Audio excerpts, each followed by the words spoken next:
Assalamualaikum, salam sehat, salam berbahagia semua.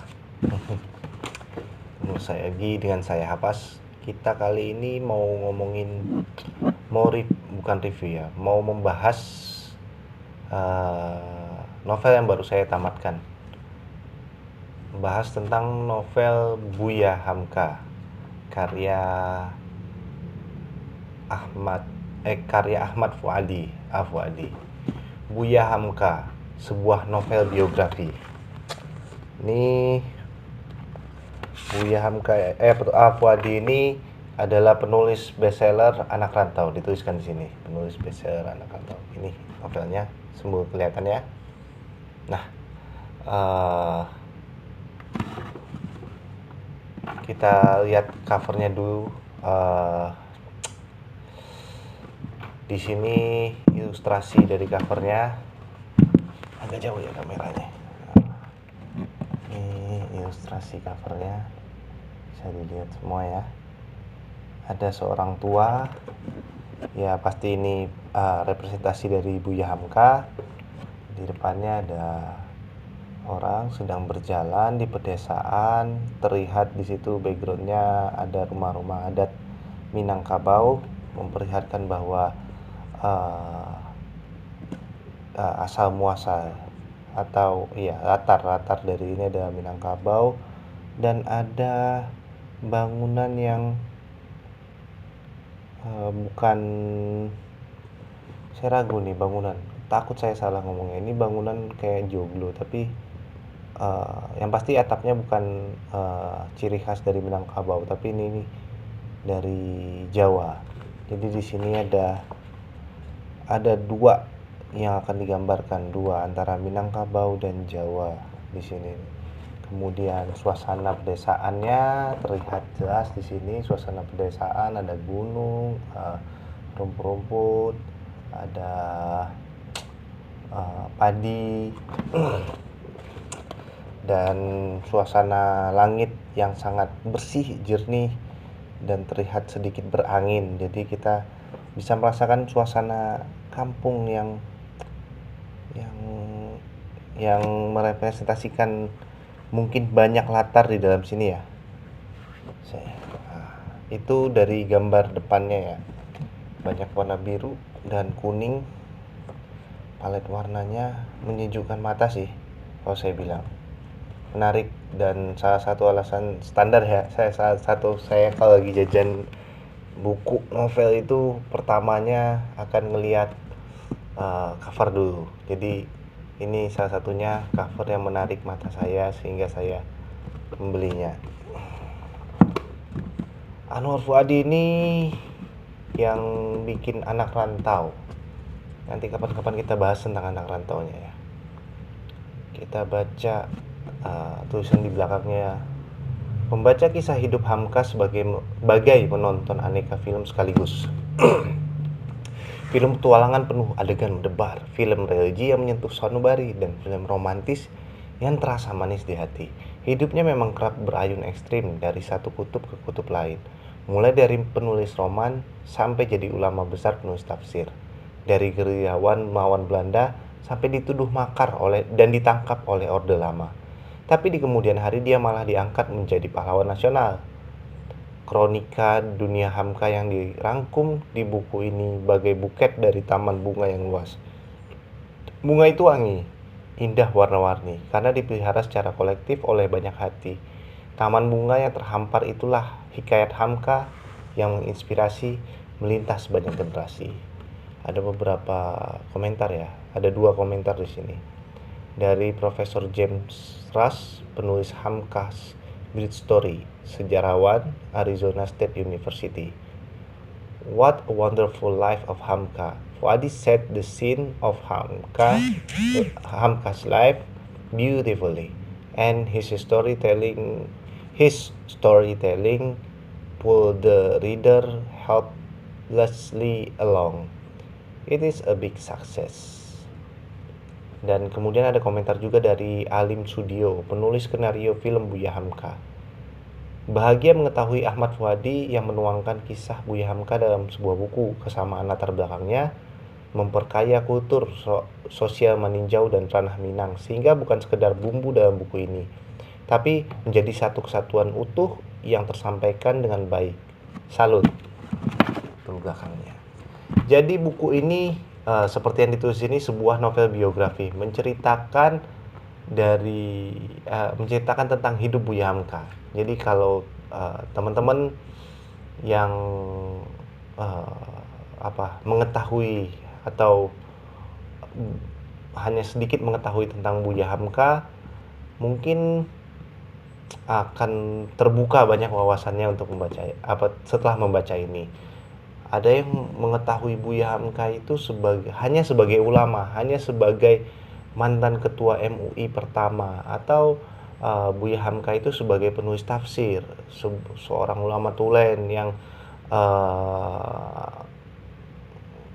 salah satu orang yang mendirikan dan menjaga Masjid Al-Azhar, sehingga sekarang ada sekolah Al-Azhar juga di sekitarnya kan. Itu Buya Hamka jadi marbot pertama, dia mengabdikan diri ke ke masjid itu, masjid termegah pada saat dulu, dan sampai diberikan nama Al-Azhar juga. Kalau di ini ada anugerah dari teman-teman dari Kairo yang menjadikan namanya itu Al-Azhar juga. Kemudian tapi kalau yang terlalu banyak ke sisi itu, kalau sudah baca ini mengetahui bahwa Buya Hamka itu pujangga yang luar biasa tulisannya.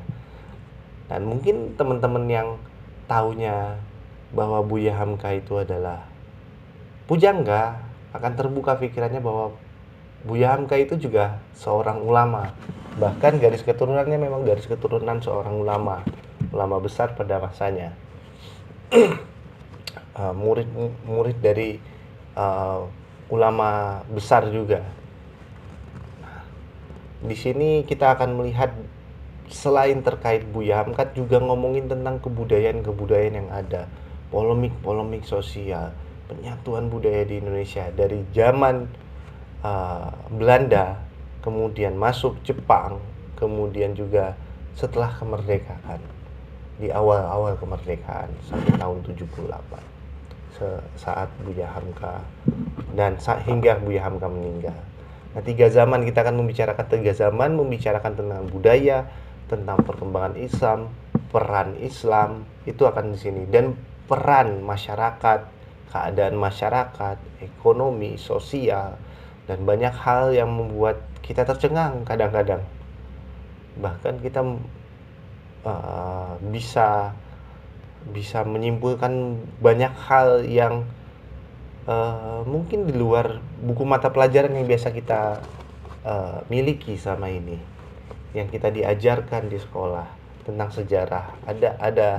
Ada part 3 zaman sekaligus, zaman penjajahan Belanda, Jepang, zaman penjajahan Belanda sebelum Perang Dunia Kedua mencuat, setelah Perang Dunia mencuat, kemudian ke Jepang, kemudian setelah kemerdekaan, bagaimana perjuangan rakyat, budaya-budaya, pengaruh budaya. Dan juga akan ngomongin tentang masalah bagaimana keadaan masyarakat Indonesia yang berhaji pada saat itu di Jazirah Arab, di kota Mekah. Di situ juga akan terlihat, akan disampaikan singkat tetapi penuh makna dan penuh gambaran untuk kita ketahui. Dan ceritanya ini bahkan dimulai dari sebelum Buya Hamka lahir, masa kelahirannya, masa kecilnya, masa remajanya, dan hingga dia meninggal. Di sini banyak pesan, banyak kalau teman-teman yang suka terkait tentang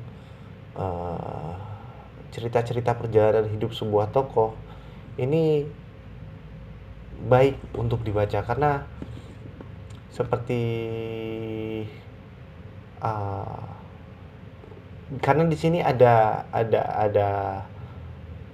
Buya Hamka itu adalah sosok yang rebellion ya, yang memberontak terutama pada masa kecil dan remajanya, pemberontakan anak muda, pemberontakan yang kecil tapi idealis. Di sini juga saat mulai dewasa diceritakan juga pemberontakan terhadap sistem yang dianut oleh masyarakat. Yang sangat berharga itu tentang masalah pendidikan. Pendidikan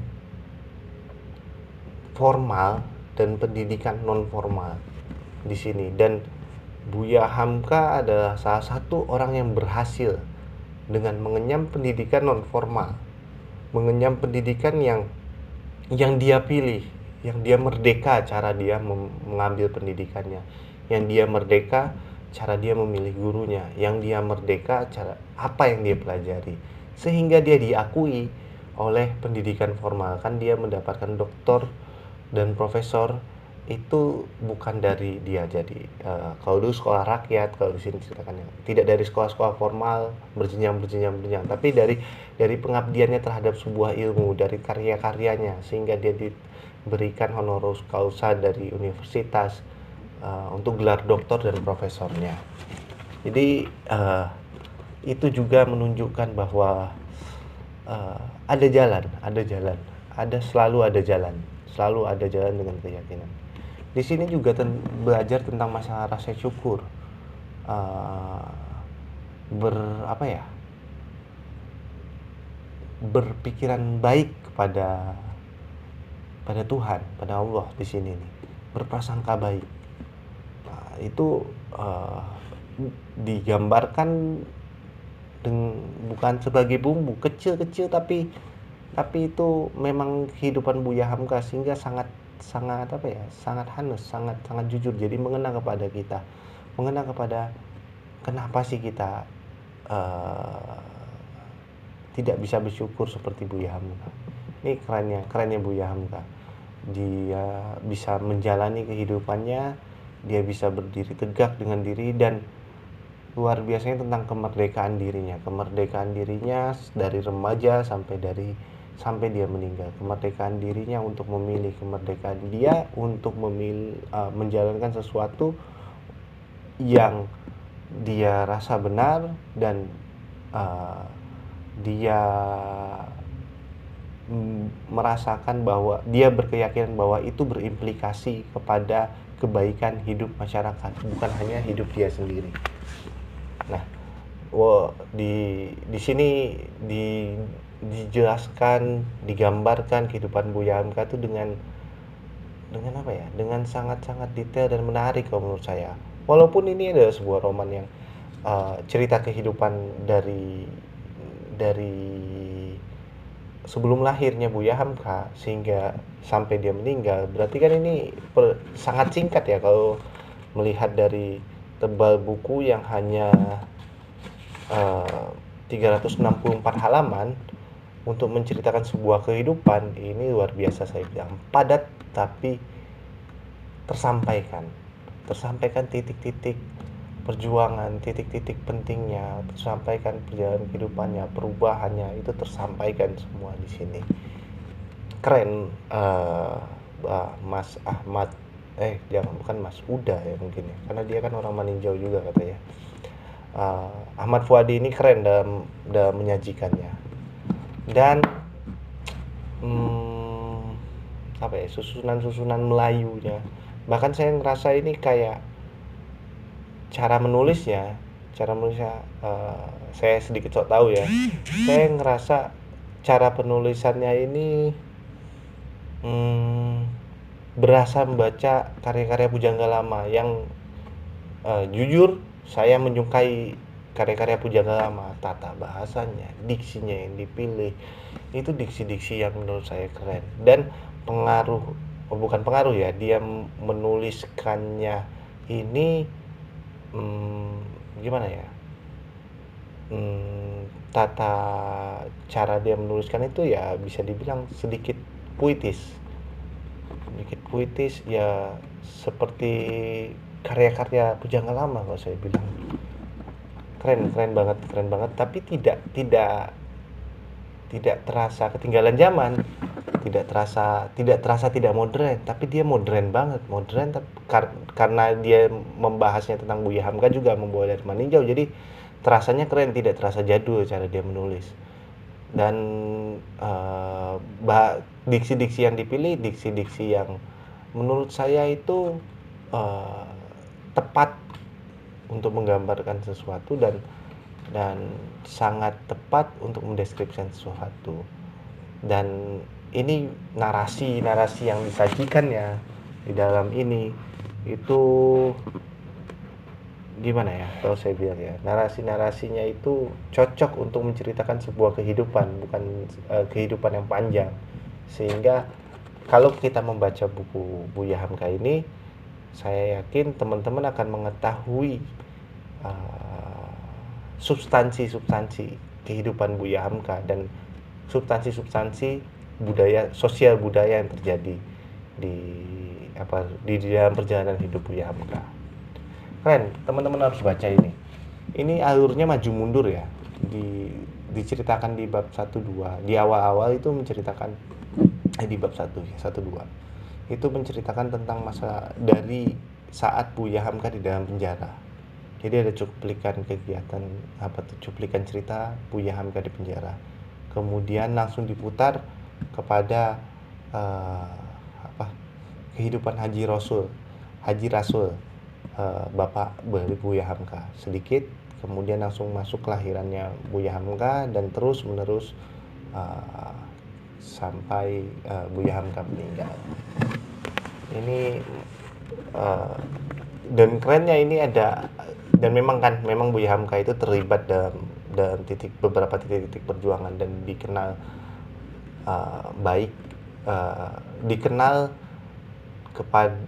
oleh oleh Presiden Soekarno baik dan bersahabat kepada Presiden Soekarno, walaupun ironinya dipenjarakan juga pada masa Orde Lama, pada masa ordenya Soekarno menjabat.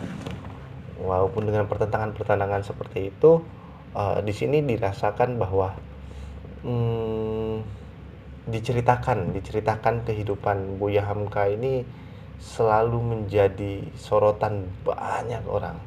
Walaupun kehidupan awal keluarganya, dia sebagai orang yang rebellion, memberontak ya, agak berbeda dengan keluarga, tapi tetap dia mau menghargai, bukan egois menurut saya, dia menghargai dirinya sendiri, sehingga dia mampu berjuang, dia mampu berhaji dengan modal niat untuk berhaji, walaupun tidak memiliki uang untuk pergi, akhirnya sampai memiliki uang untuk pergi, dan akhirnya juga sampai memiliki uang untuk kembali, dan dia dapat bertahan hidup dengan baik tanpa meminta-minta. Di Mekah dia dapat bertahan hidup, dapat bergaul, dapat dikenal, dan dapat bahkan memberikan manfaat, membagikan ilmunya kepada jamaah haji di sana. Dan di sini juga ada yang gimana ya saya bilangnya, yang Buya Hamka itu memiliki istri yang luar biasa keren menurut saya. Walaupun hanya beberapa bagian saja yang menceritakan tentang masalah istrinya Buya Hamka, tapi luar biasa, saya terharu. Rupanya begitu istri seorang tokoh, rupanya begitu istri seorang yang dimiliki oleh banyak orang. Rupanya tidak ada perkataan bahwa di belakang lelaki yang hebat ada perempuan yang hebat. Nah, itu saya terlihat dari sosok istri Buya Hamka yang diceritakan di dalam novel ini. Dan kerennya lagi, saya saya suka baca novel, bahkan novel-novel banyak novel, tapi saya merasakan kembali, sudah lama banget saya nggak ngerasain, hanya dengan beberapa kata keharuan yang luar biasa terasa itu di saat istri Buya Hamka meninggal, itu sangat terasa ini kata-katanya, sangat menyayat hati. Diksi-diksi yang dipilih itu menggambarkan betapa pilunya di saat itu, betapa pilunya hati banyak orang di saat itu dengan kepergian dari istri Buya Hamka. Kan kalian semua harus baca ini. Memang tokoh yang dia angkat itu sudah hebat, sudah bagus, dan disajikan tulisannya dengan bagus pula. Dan di sini banyak, ada beberapa kutipan-kutipan karya-karyanya, karya-karya yang menceritakan Buya Hamka juga. Ada juga kutipan-kutipan dari karya Buya Hamka sendiri. Di sini keren memperlihatkan di mana masa mendakinya Buya Hamka menjadi seorang pujangga, menjadi tokoh masyarakat, menjadi ulama, kemudian menjadi orang yang dikenal secara nasional dan membantu perjuangan bangsa Indonesia. Kalian harus baca ini. Dan saya banyak hal-hal yang baru saya tahu ya. Mungkin karena saya tidak terlalu bukan seorang yang fanatik kepada Buya Hamka ya. Tapi saya orang mengenal dari beberapa literasi Buya Hamka, tapi saya tidak pernah membaca biografinya secara utuh. Dan ini novel biografi yang pertama kali saya baca tentang Buya Hamka, tentang kehidupan Buya Hamka. Situ saya baru sadar bahwa Laila Majnun karyanya, penenggelamnya kapal Van der Wijk, kita udah tahu ya bahwa itu karya Buya Hamka ya. Dan kemudian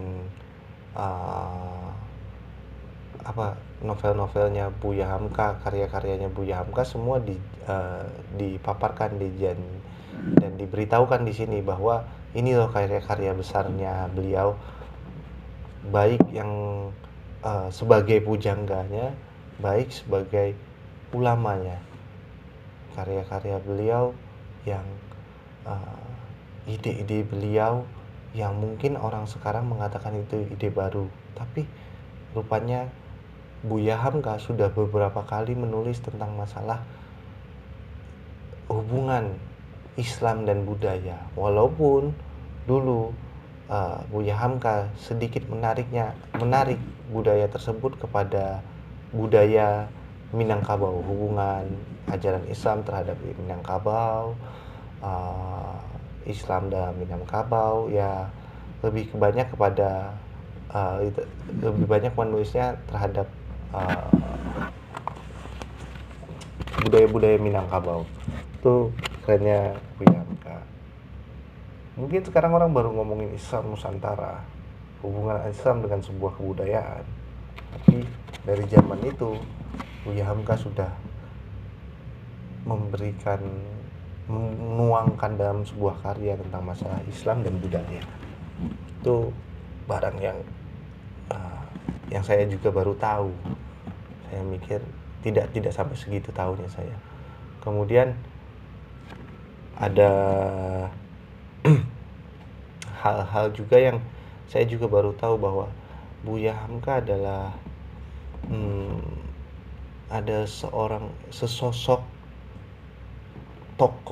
seorang tokoh yang bisa memilih dan memutuskan dengan tepat.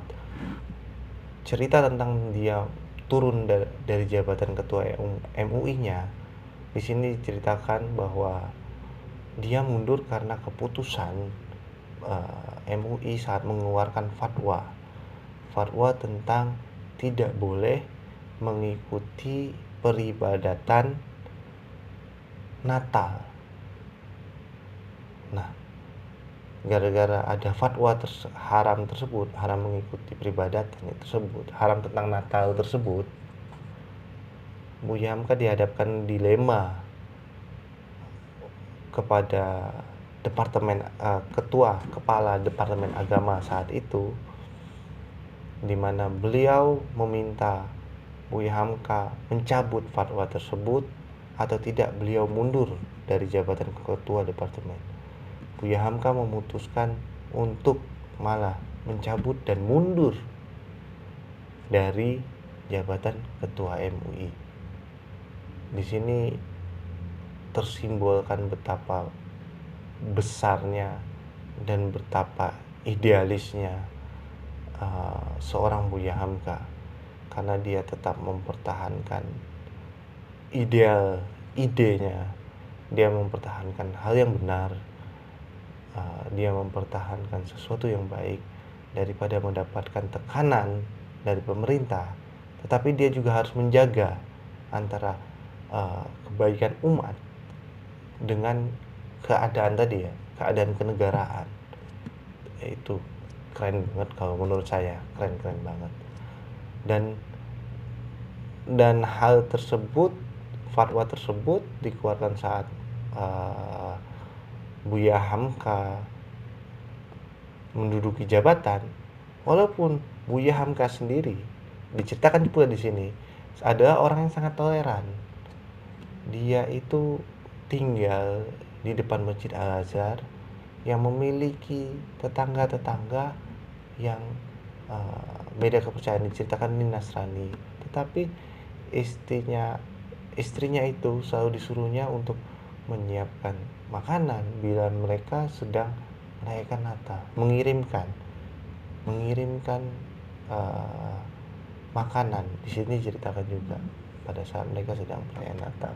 Ini menceritakan bahwa Buya Hamka itu orang yang tahu kapan dan di mana tempat bertindak, bersosial, mengirim makanan, bersosialisasi, berhidupan sesama manusia harus dilakukan, bahagia bersama harus dilakukan.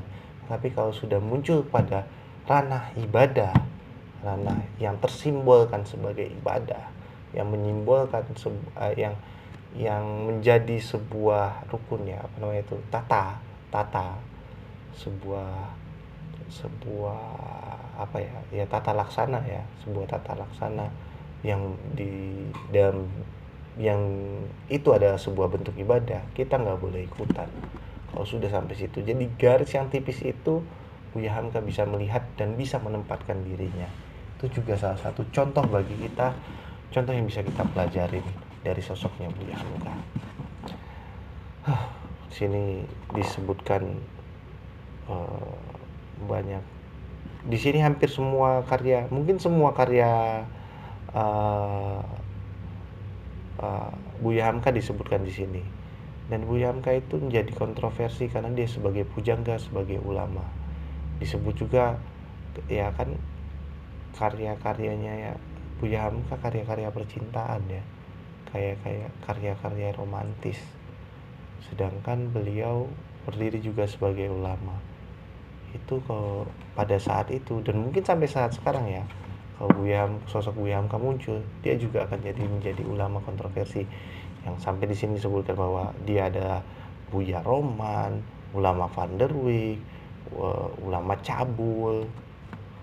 Tapi dia tetap bertahan dengan apa adanya. Banyaklah Anda harus baca, Anda harus mengetahui sosok Buya Hamka secara keseluruhannya. Dan keren, saya akan bacakan sedikit cerita ini untuk melihat bagaimana tepatnya dan cara diksi-diksinya disampaikan. Sayup-sayup suara cempreng anak-anak mengaji di langgar kampung itu mengalir bersama angin Sukabumi, menusuk lewat sela-sela pintu yang terkunci, mengantarkan rasa bulan puasa yang intim dan sejuk ke hati laki-laki ini. Dia sungguh perlu semua kesejukan ini, karena dalam kurungan pengapnya hawa terasa semakin didih setiap hari. Orang tidak tahu diuntung, susah payah kita merdeka. Sekarang negara ini akan saudara hancurkan. Orang macam apa saudara ini? Jangan jadi pembohong besar, mengaku sajalah. Semua bukti sudah mengatakan saudara itu ikut rapat kudeta. Sudah setua ini mau menjual negara ke Malaysia, mau membunuh presiden pula. Dasar pengkhianat. Dan dia merasakan urat lehernya berdenyut-denyut. Saya tidak bersalah, tuduhan ini bohong, balasnya sambil menggertakkan gigi. Otot geraham bertonjol, muka dan telinganya memerah panas. Itu diawali dengan beberapa paragraf itu. Kita udah tahu bahwa itu menceritakan tentang Buya Hamka yang sedang di dalam penjara dan sedang diintegrasi. Keren banget. Walaupun di penjara oleh pada masa Orde Lama, tetapi kan beliau masih mau dengan ikhlas menyolatkan Presiden Soekarno, yang itu kontroversi juga, banyak yang setuju dan tidak setuju, karena Buya Hamka pernah dituduh sebagai pengkhianat pada zamannya dan pernah dipenjara sampai 2 tahun pada zaman Soekarno menjabat menjadi presiden.